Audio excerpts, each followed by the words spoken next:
So ಪ್ರೀತಿಯ ವಿದ್ಯಾರ್ಥಿಗಳೇ, ಇವತ್ತು ಮಹತ್ತಮ ಸಾಮಾನ್ಯ ಅಪವರ್ತನ ಹೈಯೆಸ್ಟ್ ಕಾಮನ್ ಫ್ಯಾಕ್ಟರ್ ಇದರ ಬಗ್ಗೆ ತಿಳ್ಕೋಬೇಕು.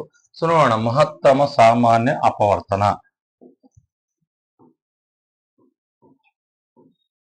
ಮಹತ್ತಮ ಸಾಮಾನ್ಯ ಅಪವರ್ತನ highest common factor, simple abbreviation HCF. ಇದು HCF. ಸೊ ಇಲ್ಲಿ HCF ಅಥವಾ ಮಹತ್ತಮ ಸಾಮಾನ್ಯ ಅಪವರ್ತನ ಯಾಕೆ ಎರಡು ಮೀಡಿಯಂ ಅಲ್ಲಿ ಹೇಳ್ತಿದ್ದೀನಿ ಅಂದ್ರೆ, ಕೆಲವೊಂದಿಷ್ಟು ಜನ ಕನ್ನಡ ಮೀಡಿಯಂನವ್ರು ಕೇಳ್ತಿರ್ತೀರಿ, ಅವರಿಗೂ ಅರ್ಥ ಆಗಬೇಕು. ಇಂಗ್ಲಿಷ್ ಮೀಡಿಯಂನವ್ರು ಕೇಳ್ತಿರ್ತೀರಿ, ಅವರಿಗೂ ಅರ್ಥ ಆಗಬೇಕು.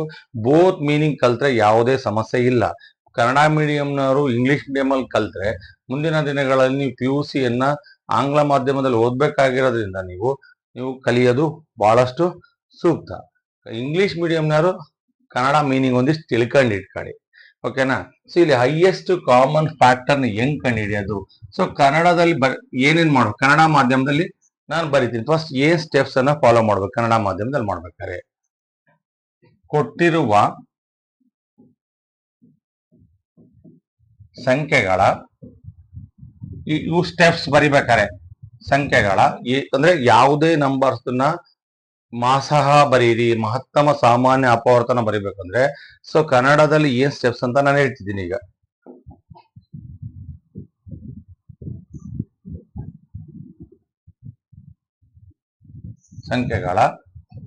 ಕೊಟ್ಟಿರೋ ಸಂಖ್ಯೆಗಳ ಅಪವರ್ತನಗಳನ್ನು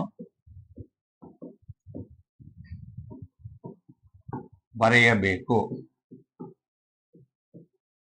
ಸೊ ಯಾವ್ಯಾವ್ದು ನಂಬರ್ಸ್ ಕೊಟ್ಟಿರ್ತಾನೋ ಆ ನಂಬರ್ಸ್ದು ಫ್ಯಾಕ್ಟರ್ಸ್ ಅನ್ನ ಬರಿಬೇಕು. ಸೊ ಫ್ಯಾಕ್ಟರ್ಸ್ ಅನ್ನ ಬರೆದಾದ್ಮೇಲೆ ಫ್ಯಾಕ್ಟರ್ಸ್ ಅನ್ನ ಫಸ್ಟ್ ಬರಿಬೇಕು. ಸೊ ಸೆಕೆಂಡ್ ಒನ್ ಸಾಮಾನ್ಯ ಅಪವರ್ತನಗಳನ್ನು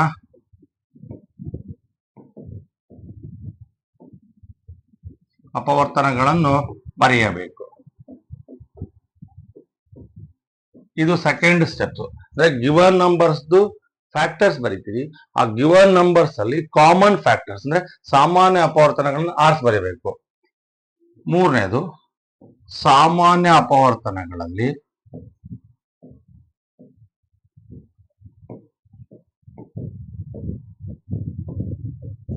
ದೊಡ್ಡ ಅಪವರ್ತನವೇ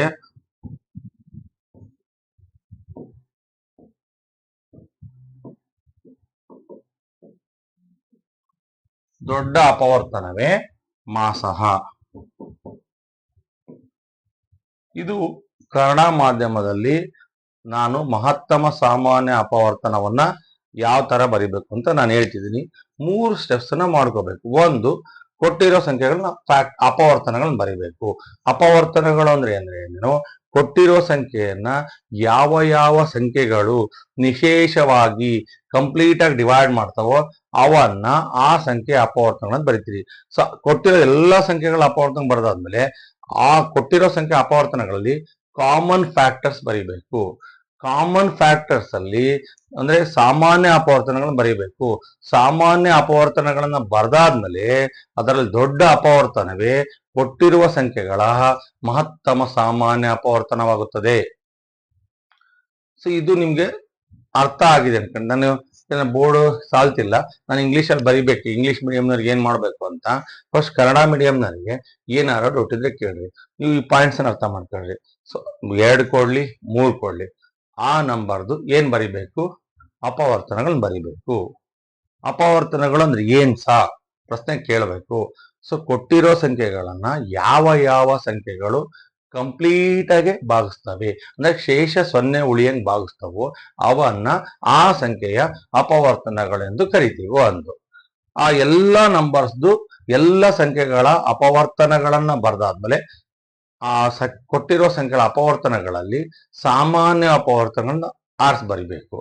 ಸಾಮಾನ್ಯ ಅಪವರ್ತನಗಳನ್ನ ಆರಿಸಿ ಬರೆದಾದ್ಮೇಲೆ ಆ ಸಾಮಾನ್ಯ ಅಪವರ್ತನಗಳಲ್ಲಿ ದೊಡ್ಡ ಅಪವರ್ತನ ಇರುತ್ತಲ್ಲ ಅದು ಕೊಟ್ಟಿರುವ ಸಂಖ್ಯೆಗಳ ಮಾಸಹ ಅಂದ್ರೆ ಮಹತ್ತಮ ಸಾಮಾನ್ಯ. ಮಹತ್ತಮ ಅಂದ್ರೆ ದೊಡ್ಡದು, ಸಾಮಾನ್ಯ ಅಪವರ್ತನಗಳಲ್ಲಿ ದೊಡ್ಡದು ಅಷ್ಟು ಸಂಖ್ಯೆಗಳ ಮಾಸಹ ಆಗುತ್ತದೆ. ಇದು ಕ್ಲಿಯರ್ ಅನ್ಕೊಂಡಿದ್ದೀನಿ ಸರ್. ನಾನು ಪ್ರಾಬ್ಲಮ್ ಮಾಡ್ಬೇಕಾದ್ರೆ ನಿಮಗೆ ಕ್ಲಿಯರ್ ಮಾಡ್ತೀನಿ, ಇಷ್ಟು ಸ್ಟೆಪ್ಸ್ ನಾನು ಫಾಲೋ ಮಾಡ್ತೀನಿ. ನಾನು ಏನ್ ಬರ್ದಿದ್ದೀನೋ ಅದನ್ನ ಪ್ರಾಬ್ಲಮ್ ಸಾಲ್ವ್ ಮಾಡ್ಬೇಕಾದ್ರೆ ನಿಮಗೆ ತೋರಿಸ್ಬಿಟ್ಟೆ ಹೋಗೋದು. ಇದು ಅರ್ಥ ಆಗಿದೆ ಅನ್ಕೊಂಡ್ರೆ ನಾನು ಮೇಲಕ್ಕೆ ಹೋಗ್ತೀನಿ. ಈಗ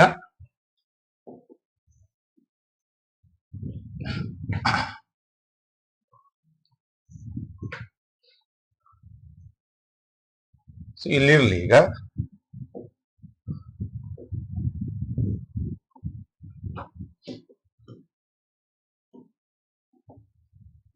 ಸೊ ಇಂಗ್ಲಿಷ್ ಮೀಡಿಯಂ ಅಲ್ಲಿ ಈಗ first point, right the factors of A given number. Given numbers. Write the factors of a given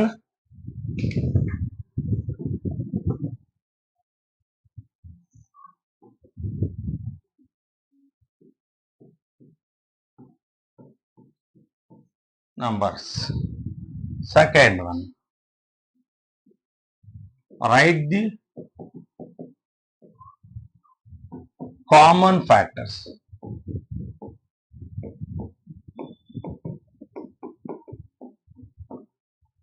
Write the given number factors ಬರೀತೀರಿ, ಫ್ಯಾಕ್ಟರ್ಸ್ ಅಲ್ಲಿ ಕಾಮನ್ ಫ್ಯಾಕ್ಟರ್ಸ್ ಬರೀತೀರಿ. Third one, in the common factors, in the common factor highest number is the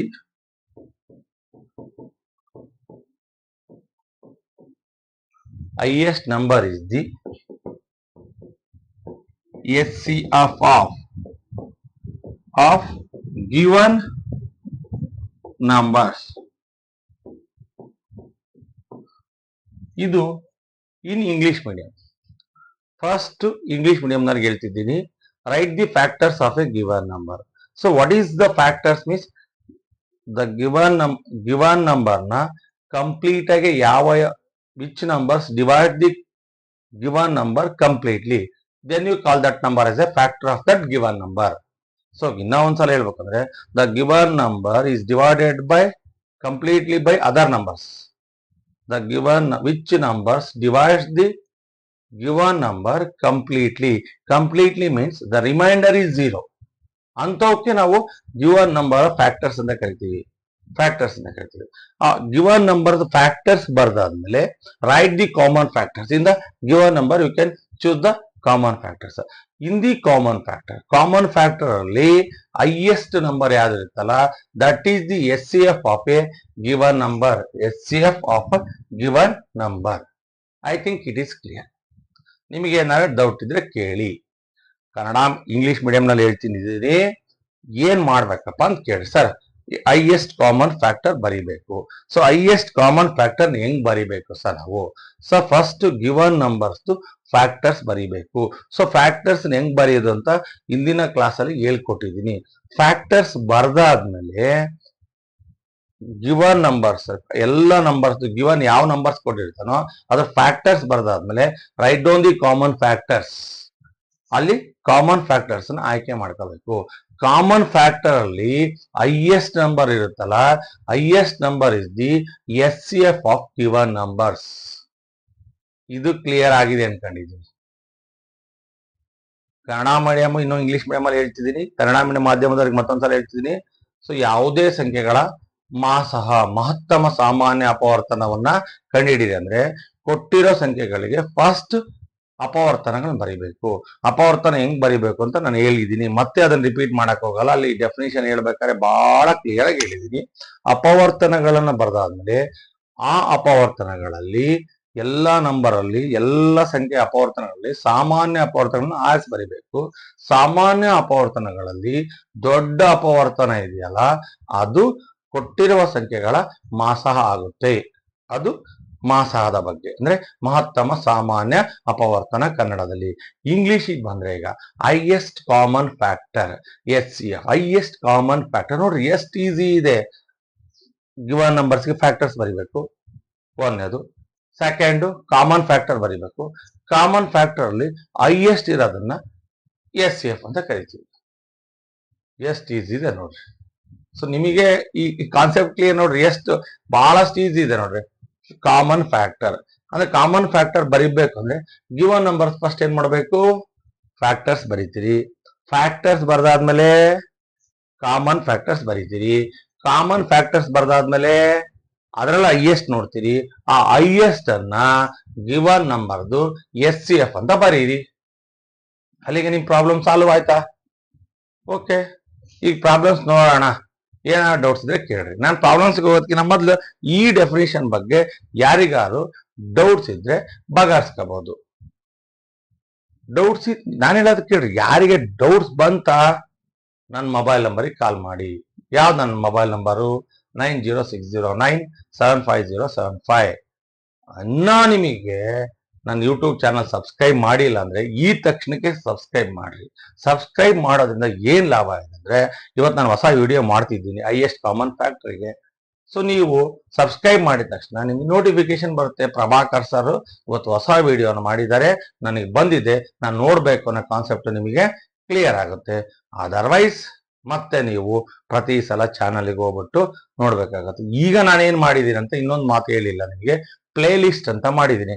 ಯಾರು 10ನೇ class ಓದ್ತಿದ್ದೀರಿ ಅಥವಾ ಇನ್ನ 10ನೇ class ಓದೋರಿಗೆ chapter wise playlist ಅಂತಿದೆ.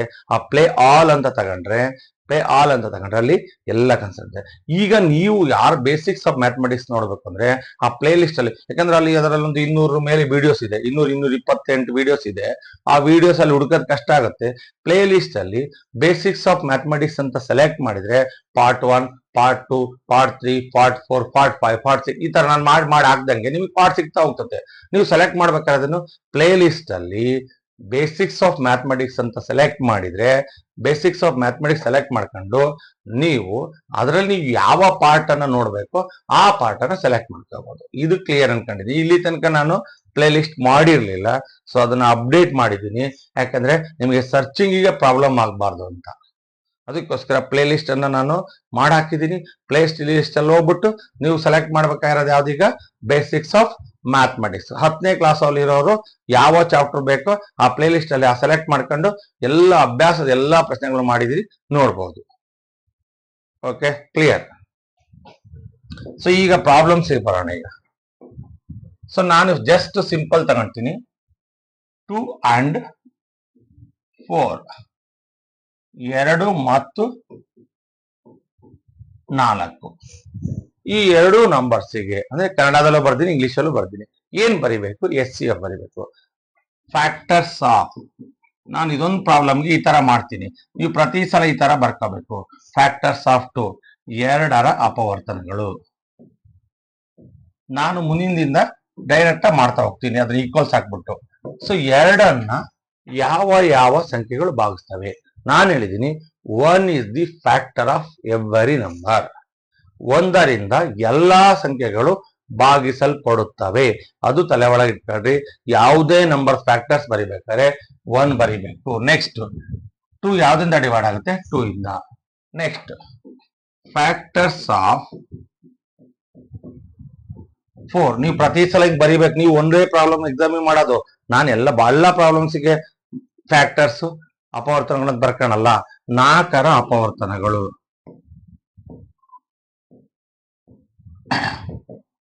4ರ ಅಪವರ್ತನಗಳು ನಾನು ಹೇಳಿದೀನಿ. ಫಸ್ಟ್ 1, ನೆಕ್ಸ್ಟ್ 1 ಆದ್ಮೇಲೆ ಯಾವ್ದಪ್ಪ? 4 ಯಾವ್ದಿಂದ ಡಿವೈಡ್ ಆಗುತ್ತೆ? 2ರಿಂದ ಮತ್ತೆ 4ರಿಂದ. ಈಗ ಸಾಮಾನ್ಯ ಅಪವರ್ತನಗಳು.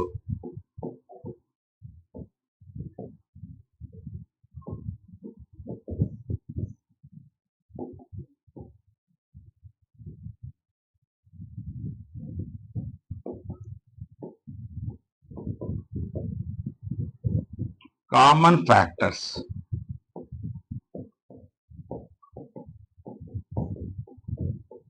ಕಾಮನ್ ಫ್ಯಾಕ್ಟರ್ಸ್ 2ರಲ್ಲೂ ಆಯ್ಕೆ ಮಾಡ್ಕೋಬೇಕು. 2ರಲ್ಲೂ ಇರೋವು ಯಾವ 2ರಲ್ಲೂ ಇರೋವು 1, 2. ಈ ಸಾಮಾನ್ಯ ಅಪವರ್ತನಗಳಲ್ಲಿ ನಾನೇನ್ ಬರ್ತಿದ್ದೀನಿ, ಫಸ್ಟ್ ಕೊಟ್ಟಿರುವ ಸಂಖ್ಯೆಗಳ ಅಪವರ್ತನಗಳನ್ನ ಬರೀಬೇಕು, ಒಂದನೇದು. ಸೆಕೆಂಡ್ ಒನ್ ಏನು, ಸಾಮಾನ್ಯ ಅಪವರ್ತನಗಳನ್ನ ಬರೀಬೇಕು. ಸಾಮಾನ್ಯ ಅಂದ್ರೆ ಯಾವ್ಯಾವ ನಂಬರ್ ಕೊಟ್ಟಿರ್ತಾರಲ್ಲ ಅವೆರಡರಲ್ಲೂ ಇರೋವಂತ ಬರ್ದಿ 1 and 2. ಈ ಸಾಮಾನ್ಯ ಅಪವರ್ತನಗಳಲ್ಲಿ ಹೈಯೆಸ್ಟ್ ನಂಬರು ದೊಡ್ಡದು ಯಾವ್ದಿದೆಯೋ ಅದು ಈ ಎರಡೂ ನಂಬರ್ಸಿಗೆ ಮಾಸಹ ಅಥವಾ SCF ಆಗುತ್ತೆ. SCF ಮಾಸಹ ಯಾವುದು ಸಾಮಾನ್ಯ ಅಪವರ್ತನಗಳಲ್ಲಿ 2. ನೋಡ್ರಿ ಎಷ್ಟು ಈಸಿ ಇದೆ. ಸೊ ನಿಮಗೆ ಒಂದಿಷ್ಟು ಕಾನ್ಸೆಪ್ಟ್ ಅರ್ಥ ಆಯ್ತು ಅಂದ್ರೆ ಇದು ಈಸಿ. ಈಗ ನಿಮಗೆ ಏನಾರ ಡೌಟ್ ಇದೆಯಾ ಹೇಳಿ. ನಾನು ಹೇಳಿರೋ ಸ್ಟೆಪ್ಸ್ ನ ಫಾಲೋ ಮಾಡಿದ್ದೀನಿಲ್ಲ. ಫಸ್ಟ್ ಕನ್ನಡ ಮಾಧ್ಯಮ ಕನ್ನಡ ಮಾಧ್ಯಮದಲ್ಲಿ ಏನ್ ಸ್ಟೆಪ್ಸ್ ಬರ್ತಿದ್ದೀನಿ, ಕೊಟ್ಟಿರುವ ಸಂಖ್ಯೆಗಳ ಅಪವರ್ತನಗಳನ್ನು ಬರೀಬೇಕು. ಕೊಟ್ಟಿರೋ ಸಂಖ್ಯೆಗಳು ಯಾವುದು, 2 ಮತ್ತು 4. 2ರ ಅಪವರ್ತನಗಳು 1, 2. 4ರ ಅಪವರ್ತನಗಳು 1, 2, 4. ಏನ್ ಸಹ ಅಪವರ್ತನ ಅಂದ್ರೆ ಕೊಟ್ಟಿರೋ ನಂಬರ್ಸ್ ನ ಯಾವ ಯಾವ ಸಂಖ್ಯೆಗಳು ಕಂಪ್ಲೀಟ್ ಆಗಿ ಡಿವೈಡ್ ಮಾಡ್ತವೆ ಅವನ್ನ ಫ್ಯಾಕ್ಟರ್ಸ್ ಅಂತ ಕರಿತೀವಿ. ಸೆಕೆಂಡ್ ಕಾನ್ಸೆಪ್ಟ್ ಏನ್ ಸರ್, ಸಾಮಾನ್ಯ ಅಪವರ್ತನಗಳು. ಯಾವ್ಯಾವ ನಂಬರ್ ಕೊಟ್ಟಿರ್ತಾರಲ್ಲ ಆ ಎಲ್ಲ ನಂಬರ್ಸಿಗೂ ಅಪವರ್ತನಗಳನ್ನ ಬರೆದಾದ್ಮೇಲೆ ಅವೆರಡರಲ್ಲೂ ಎಲ್ಲ ನಂಬರ್ಸ್ ಅಲ್ಲಿ ಇರೋ ನಂಬರ್ಸ್ ನ ಆಯ್ಕೆ ಮಾಡಿ. ಇದ್ರಲ್ಲಿ 1 ಇದೆ, ಇದ್ರಲ್ಲಿ 1 ಇದೆ 1, ಇದ್ರಲ್ಲಿ 2 ಇದೆ, ಇದ್ರಲ್ಲಿ 2 ಇದೆ 2. ಸಾಮಾನ್ಯ ಎರಡರಲ್ಲೂ ಇರೋ ಅಂತವು ಬರೆದಾದ್ಮೇಲೆ ಯಾವುದು ಹೈಯೆಸ್ಟ್ ಇದೆ ಕಾಮನ್ ಫ್ಯಾಕ್ಟರ್ಸ್ ಅಲ್ಲಿ ಅದೇ ಯಾವುದು ಸಾಮಾನ್ಯ ಅಪವರ್ತನದಲ್ಲಿ ಯಾವುದು ದೊಡ್ಡದಿದೆಯೋ ಅದೇ ಮಾಸಹ. ನೋಡ್ರಿ, again you can come to the English medium. Write the factors of the given number. Factors of 2. Okay, factors of 2 1 and 2 ಅಂದ್ರೆ 2 ನ ಕಂಪ್ಲೀಟ್ ಆಗಿ ಡಿವೈಡ್ ಮಾಡವು ಯಾವು 1 and 2. ಫ್ಯಾಕ್ಟರ್ಸ್ ಆಫ್ 4 ಅನ್ನ ಕಂಪ್ಲೀಟ್ ಆಗಿ ಡಿವೈಡ್ ಮಾಡವು 1, 2, 4. Write the common factors. Common factors ಅಂದ್ರೆ given number factors ಬರ್ದಿರ್ತಲ್ಲ ಎರಡರಲ್ಲೂ ಇರ್ಬೇಕು, ಕಾಮನ್ ಆಗಿರ್ಬೇಕು. ನೋಡ್ರಿ, ಇಲ್ಲೂ 1 ಇದೆ, ಇಲ್ಲೂ 1 ಇದೆ, ಕಾಮನ್. ಇಲ್ಲೂ 2 ಇದೆ, ಇಲ್ಲೂ 2 ಇದೆ, ಕಾಮನ್. 4 ಇಲ್ಲ, ಅಲ್ಲಿಗೆ ಬಿಟ್ಬಿಟ್ವಿ. In the common factor the highest number is the SCF or ಮಾಸಹ. ಅರ್ಥ ಆಗಿದೆ ಅನ್ಕೊಂಡಿದ್ದೀನಿ. ಮತ್ತೊಂದು ಪ್ರಾಬ್ಲಮ್ ತಗೊಂತೀನಿ. ಪ್ರತಿ ಸಲ ನನಗೆ ಫ್ಯಾಕ್ಟರ್ಸ್ ಆಫ್ 2, ಫ್ಯಾಕ್ಟರ್ಸ್ ಆಫ್ 2ರ ಅಪವರ್ತನಗಳನ್ನ ಬರೆಯಲ್ಲ, ನಾನು ಪ್ರಾಬ್ಲಮ್ ಬರೀತೀನಿ, ನೀವು ಬರ್ಕೋಬೇಕು. ಆ ತರ ಪ್ರೊಸೀಜರ್ನ ಫಾಲೋ ಮಾಡಿ, ಆಯ್ತಾ? ಓಕೆ, ಸೊ ಈಗ ಬರೋಣ 3 and 6. 3 ಮತ್ತು 6. 3 ಮತ್ತು 6.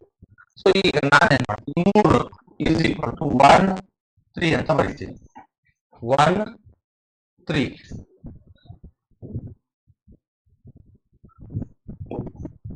1, 3.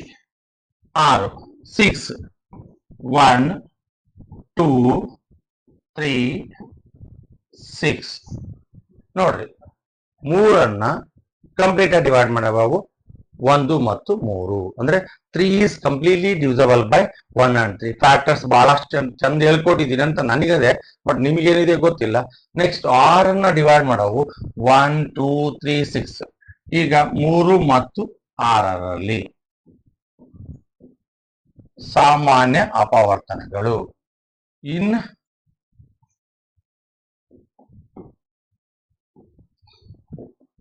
CF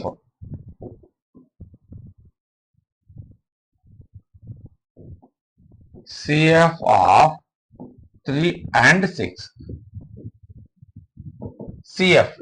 CF ಅಂದ್ರೆ ಏನು?